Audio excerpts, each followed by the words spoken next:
Efésios 2,8 está escrito assim: porque pela graça sois salvos, por meio da fé. Isto não vem de vós, é dom de Deus. Amém? É pela graça que a gente é salvo. O que quer dizer isso? O que é graça? Alguém sabe o que é graça? Alguma coisa que a gente não merece, a gente recebe. É o favor imerecido de Deus. A gente não merecia que Deus fizesse isso por nós, mas Ele fez. Por meio da fé, a gente precisa ter fé. Isso não vem de a gente, isso é presente de Deus. Quer dizer, a gente não fez nada para merecer isso. Não fez nada, absolutamente nada. Por que ele fala que é por meio da fé que a gente é salvo? Abra em Marcos 16:16.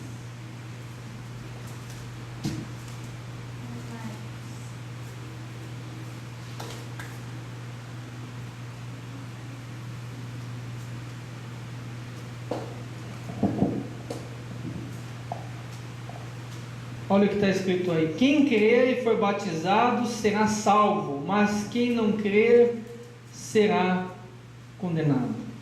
Tem que crer. É o que eu falei da fé hoje também. Crer é fé. Você tem que crer. Se você crer, você vai ser batizado se houver tempo. Mas se você não crer, você já está condenado. Aqui está escrito será condenado, mas tem outros textos que estão falando assim: você já está condenado. A pessoa que não crê que está lá fora, ela já está condenada. Se ela morrer no minuto seguinte, já é perdição para a vida dela.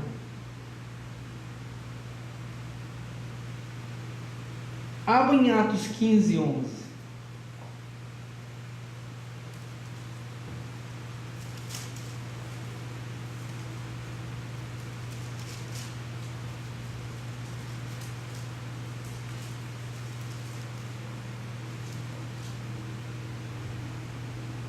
Olha o que está escrito aí: de modo nenhum.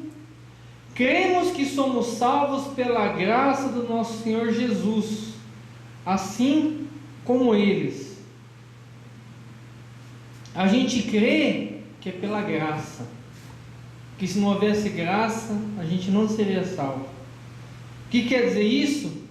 Que foi Deus, não foi a gente que quis buscar Deus, não foi a gente que quis ter comunhão com Deus, foi Deus que veio até nós. Você vê a humildade de Deus, né? E tem gente que é super orgulhoso, super soberbo. Não, Deus ele meio que se humilhou e veio até nós para trazer salvação.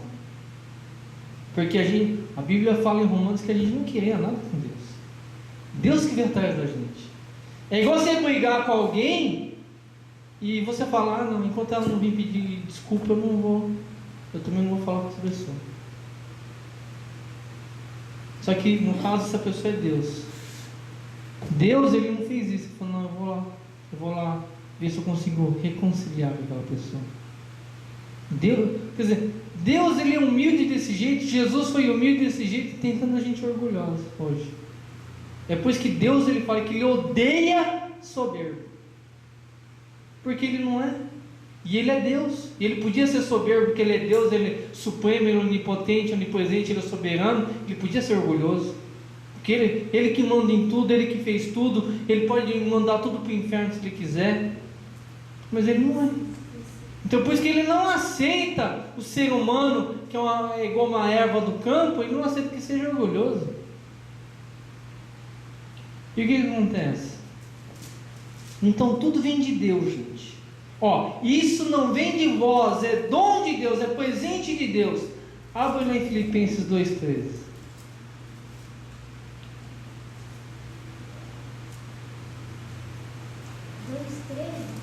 2:13. Nino de San.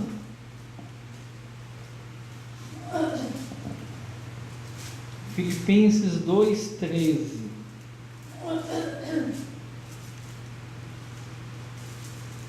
Amém?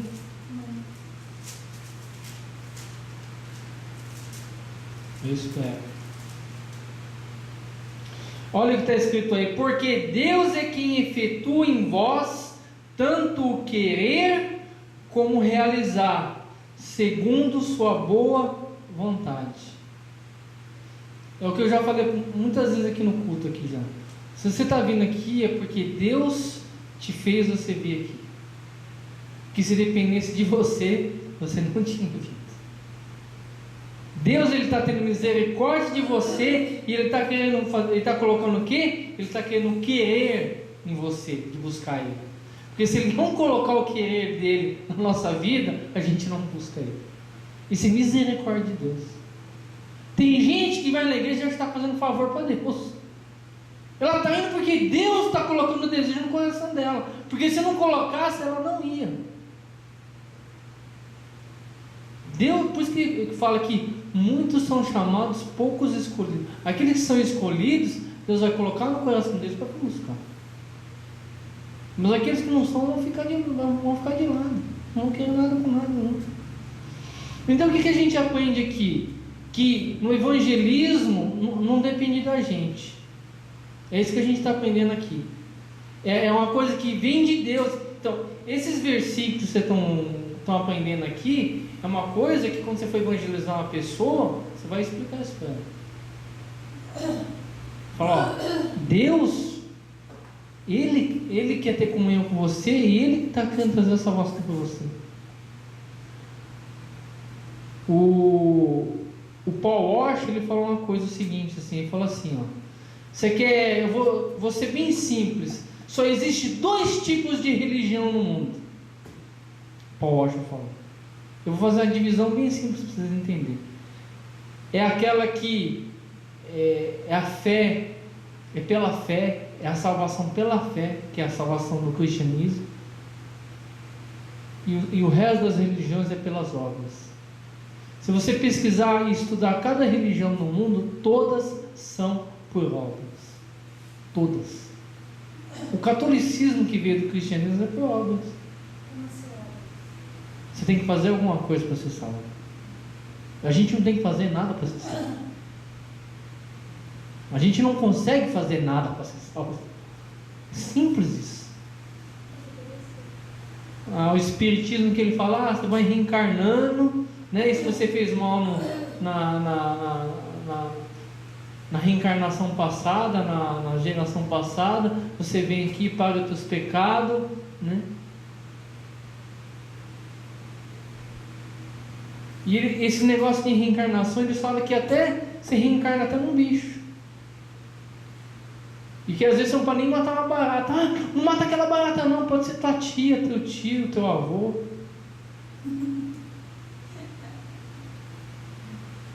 Eles creem nisso. Então, todas as religiões, budismo, tudo isso aí é por obras. Você tem que fazer alguma coisa para agradar a divindade, para você ser salvo. E até os judeus achavam que é pelas obras, né? Não, se eu praticar os 10 mandamentos, se eu praticar a lei, eu estou salvo. E foi um engano para eles. Foi um engano. Então, uma coisa que a gente tem que aprender é que a gente não pode fazer nada para ser salvo. E a gente tem que passar isso para as outras pessoas. Deus quer te salvar, filho, mas você não pode fazer nada. Você tem que crer em Cristo, aceitar Ele como teu Senhor e Salvador. Mas vamos continuar. Então a pessoa tem que crer, não é assim? Ela tem que crer para que ela venha a ser salva. Abre em Romanos 10, 12. Por que a gente tem que sair para pregar, para evangelizar? Por que tudo isso que a gente tem que fazer? A gente vai entender nesse texto aqui, ó.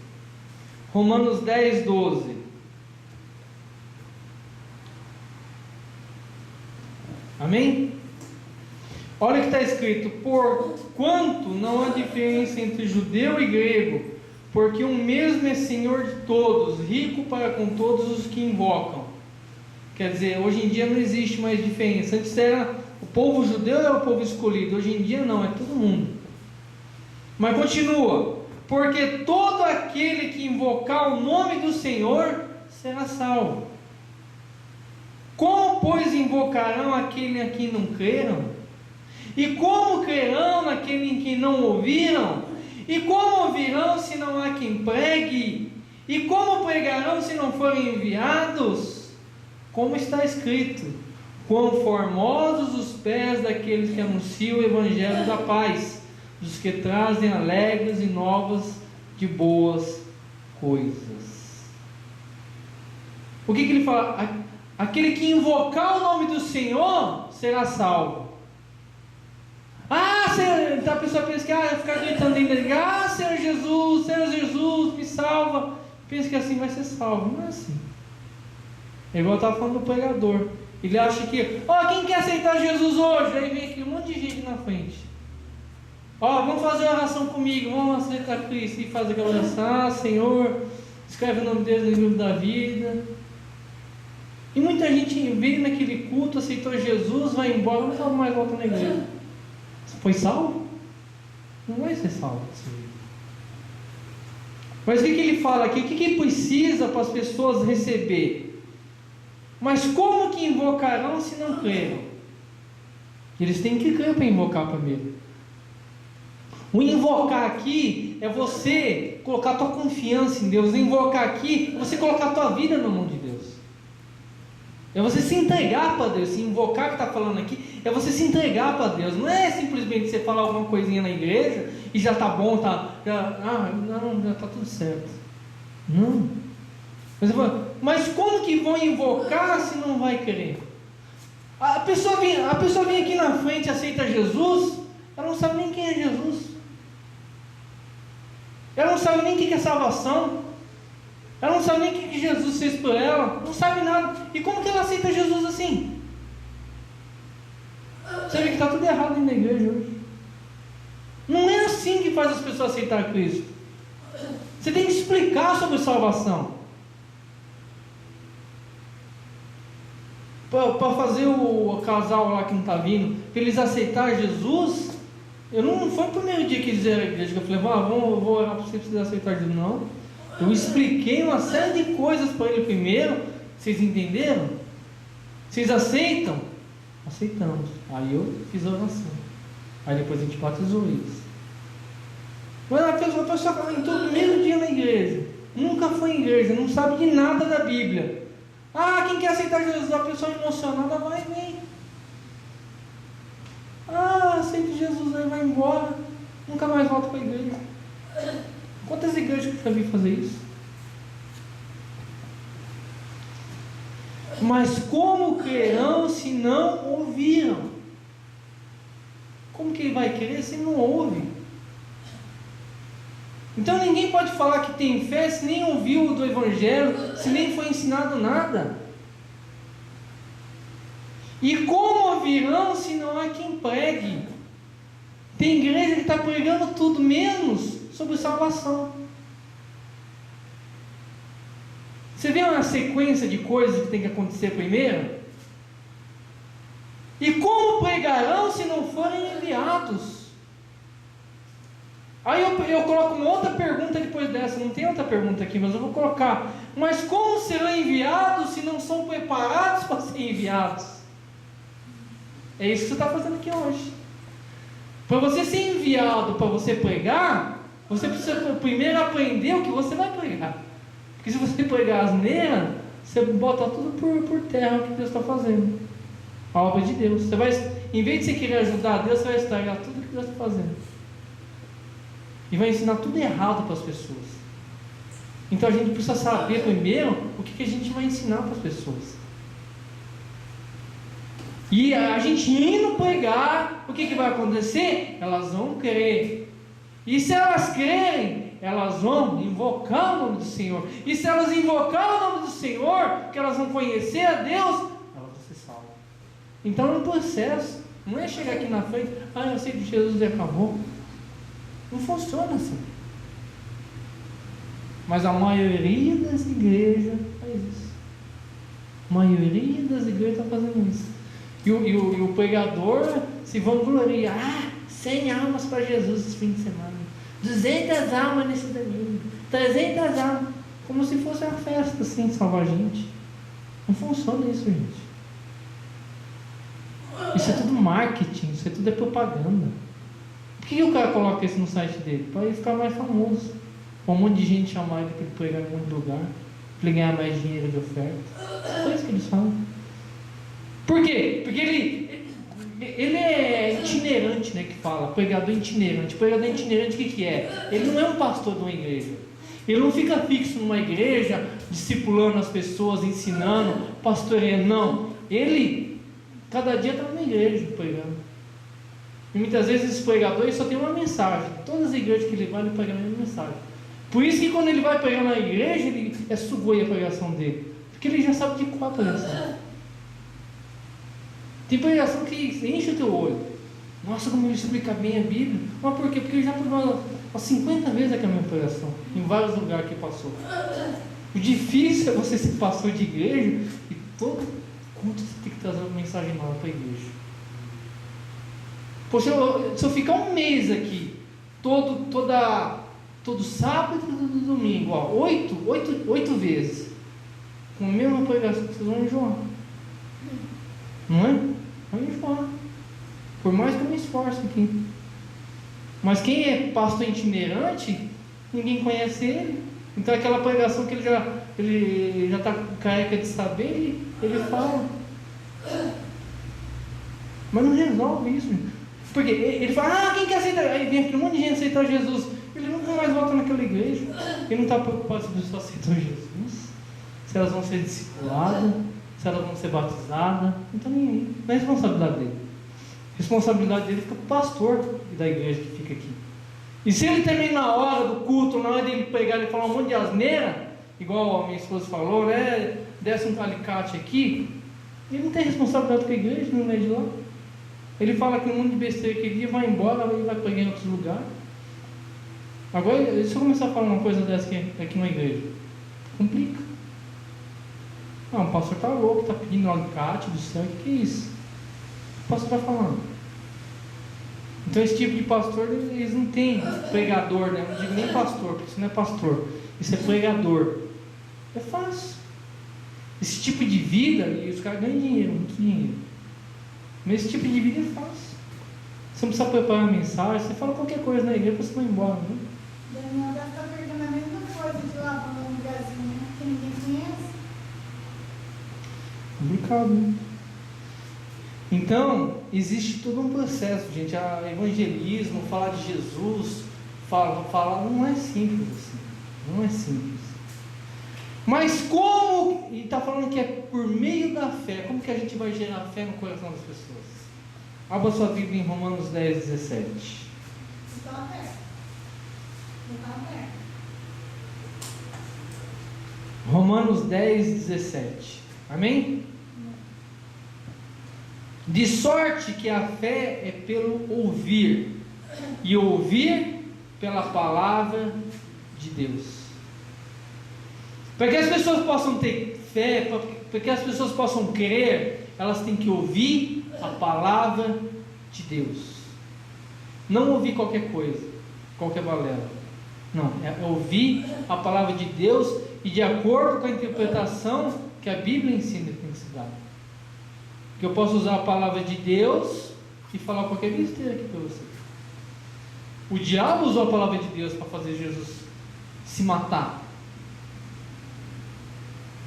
Existe um padre católico lá no Brasil, muitos anos atrás, ele falou assim, ele falou uma verdade. A palavra de Deus dita do jeito que Deus não disse é a palavra do diabo. É isso que ele falou. A palavra de Deus dita do jeito que Deus não disse é palavra do diabo. E o diabo é isso que ele fez. Ele usou a palavra de Deus. Não tem gente que na casa dele ele acha que a Bíblia é mística, né? Ele abre no Salmo 91 e deixa a Bíblia aberta dentro da igreja, dentro da casa dele, e acha que vai guardar alguma coisa. O diabo usou o Salmo 91 para tentar Jesus. A falta de sabedoria das pessoas, como que é? Sem sabedoria nenhuma. E como que tem que ser essa palavra? Para terminar, abra em Atos 2,14. E eu termino aqui. Está gostoso, continua. Atos 2,14.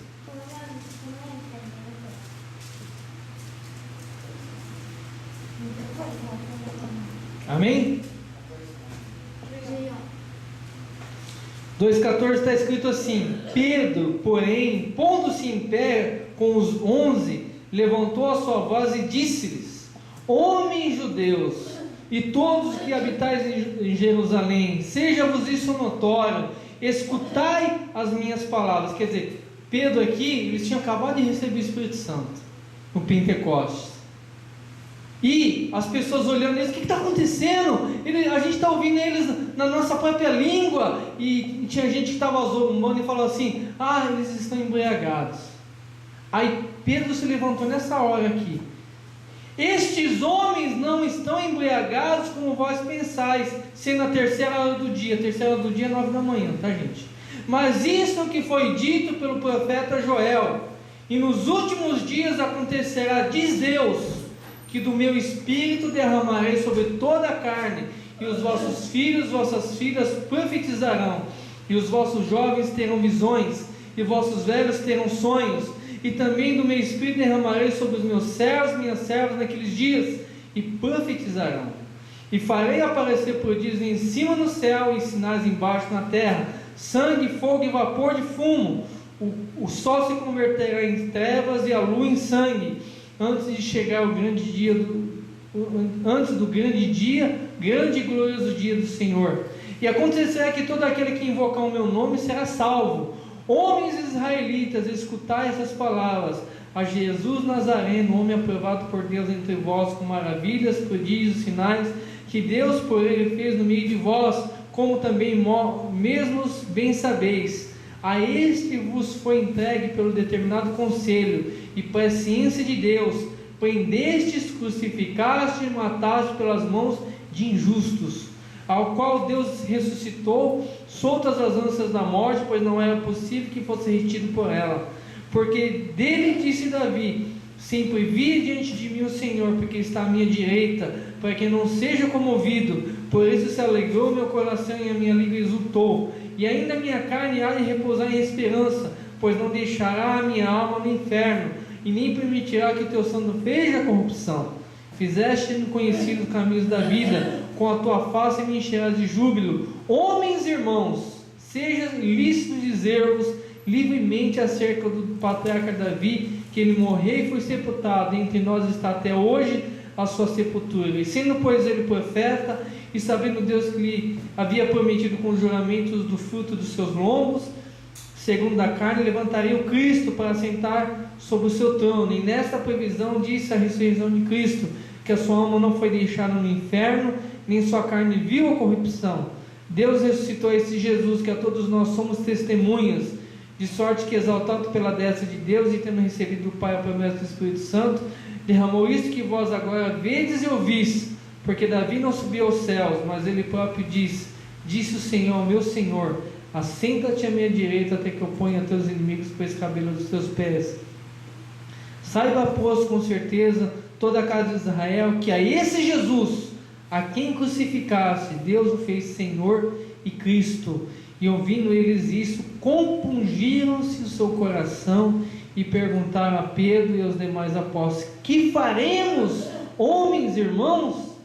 E disse-lhes Pedro: arrependei-vos e cada um seja batizado em nome de Jesus para o perdão dos pecados, e receberei o dom do Espírito Santo.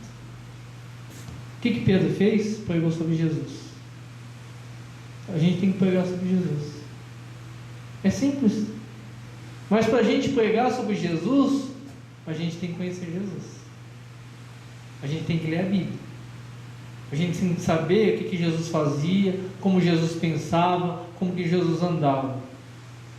Aí você vai falar: irmão, amigo, Jesus ele era assim, Jesus ele andava assim, Jesus ele pensava assim.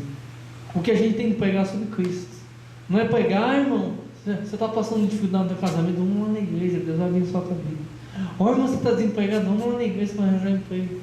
Porque depois que a pessoa conseguir isso, ela vai embora. Porque Deus ainda tem misericórdia e dá isso para a pessoa, e a pessoa vai embora. Eu não li aqui no texto, numa pregação, Jesus tinha acabado de receber a notícia que o primo dele tinha morrido. Ele foi para um lugar sozinho para chorar, para orar. Só que ele viu a multidão lá sofrendo, não curou todo mundo. E esses mesmos que Jesus curou, no final falou: crucifica. Crucifica. As pessoas são assim. Você faz o bem para elas hoje, elas, depois que elas estão bem, elas viram as costas para você e ainda mandam te crucificar ainda depois. Quanta gente que eu ajudei e hoje em dia falam para os outros assim: crucifica isso aí. Ah, isso aí não presta. Isso aí não é de Deus não. Estou cansado disso. Mas é assim. Se a palavra de Deus diz que é assim, vai ser assim. E a gente tem que aguentar. Né? Então, hoje, o que eu quero que vocês guardem no coração desse estudo? A pessoa, a salvação é pela graça. Não depende da gente, depois depende de Deus.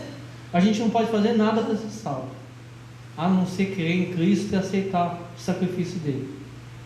Porque é por causa de Cristo que Deus salva a gente, não é por causa da gente. Outra coisa que a gente tem que entender, que a gente tem que levar as pessoas a crer em Cristo. Mas para que a gente possa levar as pessoas a crer em Cristo, o que a gente tem que fazer? A gente tem que ser preparado, ser enviado, pregar, as pessoas vão crer, vão invocar e vai ser salvo. Essa é a sequência do negócio. Mas o que a gente vai pregar para as pessoas? O que a gente vai falar? Sobre Jesus. Tipo, se você fala para a pessoa assim, não tem que fazer nada para ser salvo, só crer. A pessoa pensa que se ela acreditar, crer, no sacrifício de Jesus mais. Não, mas aí você tem que explicar o seguinte: o que você tem que explicar para a pessoa? Quando a gente fala que ela tem que crer em Jesus, ela tem que crer e aceitar Jesus como Senhor e Salvador. Aí que está a dificuldade. Todo mundo quer aceitar Jesus como Salvador. Ah, Jesus quer te salvar, você fala para a pessoa. Não, Ele quer te salvar. Ah, tá.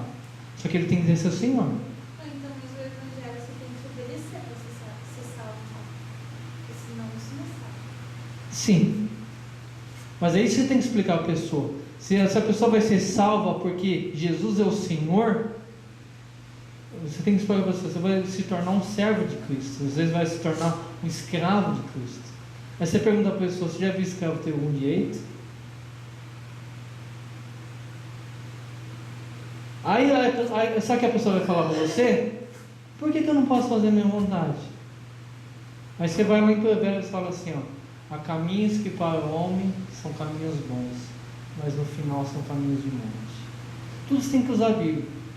Aí você fala: então por que eu tenho que obedecer à vontade de Deus? Aí você vai ler lá, eu esqueci o que está escrito. A vontade de Deus é boa, perfeita e agradável. Vai ser o melhor para você. Efésios, está escrito? É isso que tem que falar. Tudo na palavra. Se a pessoa não vai aceitar na hora, se ela ficar irritada, falar: não quero mais ouvir isso, não tem problema. Você já plantou a semente no coração dela. Um dia aquilo vai germinar. Ou porque ela vai passar por uma situação complicada, uma situação difícil, ou Deus vai enviar outro cristão na vida dela para falar com ela e ela vai lembrar do que você falou. Você não tem que ficar preocupado de ter que levar a palavra à pessoa e a pessoa se converter na hora, ou aceitar ir para a igreja que você não. Só pregue. Só pregue e planta a semente. E fica orando para a pessoa. A gente não tem a obrigação de converter ninguém, mas a obrigação de pregar a gente tem. Ide por todo mundo e pregar o evangelho a todo mundo. Isso, ide, é imperativo. Isso é ordem, isso é mandamento. Só que converter, a gente não tem obrigação nenhuma de converter ninguém. É claro, se você começar a falar para a pessoa e você vê que a pessoa está dando abertura para você, aí você vai conversar mais com a pessoa. E vai orando e Deus vai trabalhar no coração dela. Mas a gente não tem obrigação nenhuma de converter ninguém. Não tem obrigação nenhuma. Mas se você... A tendência de você ter sucesso qualquer, de você pegar a palavra, não o que você está achando. Tem muita gente que gosta de falar de Deus para os outros, mas o que ela acha. A gente não tem que falar o que a gente acha. Por isso que a gente fala: lê Bíblia. Se alimenta da palavra. Porque na hora você não vai ter palavra de Deus para falar para a pessoa, você vai falar da tua cabeça, não vai resolver nada. Aí está o problema. Então, não é, por que eu tenho que ler a Bíblia? Não, existe muita coisa porque a gente tem que ler a Bíblia. Para você levar o Evangelho para a pessoa, você tem que saber Bíblia. Se a pessoa não sabe, ela vai falar qualquer asneira, qualquer besteira. Vamos na igreja, é legal lá. Isso é evangelismo? Nunca foi. Vamos lá na igreja porque é legal. Vamos na balada também, é legal. Vamos encher a cara lá. Não funciona isso. Então a gente tem que fazer as coisas de acordo com o que Deus ensina a gente. Não, eu estou aqui, eu estou ensinando para vocês, você vai falar, porque cada caso é um caso, não é? Cada pessoa é um tipo de pessoa. Então, aí você fala, pastor, eu tenho com uma pessoa assim, assado, aí a gente vai sentar, vou explicar. É melhor você fazer assim com essa pessoa. Mas é melhor você trabalhar dessa forma com essa pessoa. Porque cada um, não adianta a gente pegar uma fórmula só e que usa para todo mundo, não vai funcionar. Tem que ter sabedoria. Paulo falou, eu fui judeu por judeu, eu fui fraco por fraco, eu fui forte por forte. Paulo, ele mudava. Ele, para os tessalonicenses que eram judeus, ele falava de um jeito. Para os gregos, ele falava de outro jeito. O grego não sabia nem quem que era Deus, nem quem que era Jesus. Não sabia nada. Então é essa sabedoria que Deus dá para a gente para falar com as pessoas, né? Às vezes você vai pegar em alguma coisa que a pessoa falou para você. Por isso que a gente tem que orar para Deus, para pedir oportunidade para Deus, dar oportunidade para a gente falar da pessoa. Porque às vezes numa conversa que não tem nada a ver com Deus, né? Que você está falando, não tem nada a ver de religião a conversa, você consegue encaixar. Aí nessa hora a pessoa vai dar atenção para você. E é uma coisa que eu já expliquei em outras igrejas. Na hora que você for evangelizar a pessoa, não fica só impondo as coisas para ela, falando, porque isso, porque não. Faça pergunta para ela. Faça pergunta para ela pensar. Porque quando você faz pergunta, você atrai a atenção dela para você. Agora você só fica despejando em cima dela, uma hora que ela vai cansar. Ela não vai te ouvir mais. Então a gente tem que trabalhar assim, gente. E não vai ser fácil mesmo, né? Se a pessoa que está vindo da igreja aqui está ouvindo a palavra todo dia, está difícil de entender o que a gente está falando, imagina quem está lá fora que não ouve. Complicado, né? Amém? Coloque de pé, vamos estar agradecendo por esse estudo, que Deus possa estar nos capacitando a cada dia, né? Para poder transmitir a palavra dele. Fecha teus olhos. Senhor, meu Deus e meu Pai, nós queremos louvar e engrandecer o Teu nome.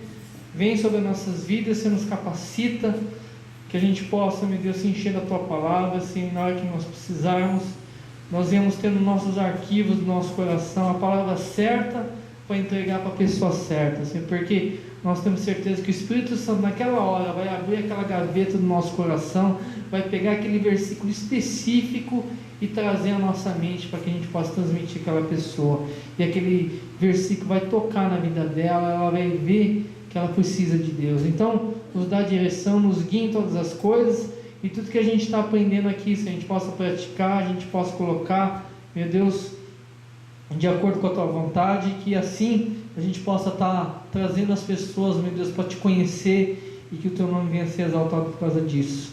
Esse que nós queremos Te agradecer, e nós Te louvamos em nome de Jesus. Amém.